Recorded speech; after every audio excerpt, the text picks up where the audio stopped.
अस्सलाम वालेकुम। I am Salim from treasure NFT। मैं आपको आज अपने ट्रेजर NFT अकाउंट से विड्रा की लाइव वीडियो दिखाना चाहता हूं। तो सबसे पहले मेरे देखें अकाउंट में $209 पड़े हुए हैं। मैंने अभी इसके विड्रा लगा दिया, कन्फर्म कर रहा हूं। अभी मैंने ओके कर दिया, कन्फर्म कर दिया।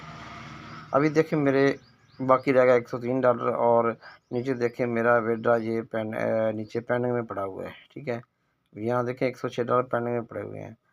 तो अभी मेरा ये मैंने विड्रा लगाया था 21 तारीख को। ठीक है, 21/10 को। अभी देखें मेरा विड्रा सक्सेसफुल हो चुका है और आज तारीख है 25। ठीक है, अभी 25 तारीख को मेरा विड्रा सक्सेसफुल हो चुका है और अल्हम्दुलिल्लाह $106 जो है मेरे अकाउंट में ये ट्रांसफ़र हो चुके हैं।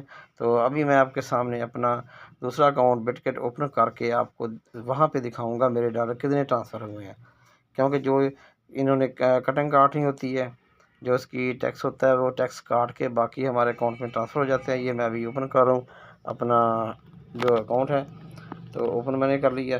तो अभी देखें मेरे अकाउंट में $100 शो हो चुका है, ये आपके सामने है। तो एक $100 पॉइंट समथिंग। तो चूँकि मैंने 106 का इसीलिए लगाया था कि $5 कट गए, 5 सवा 5 कट गए और मेरा बाकी $100 अकाउंट में पड़ा हुआ है।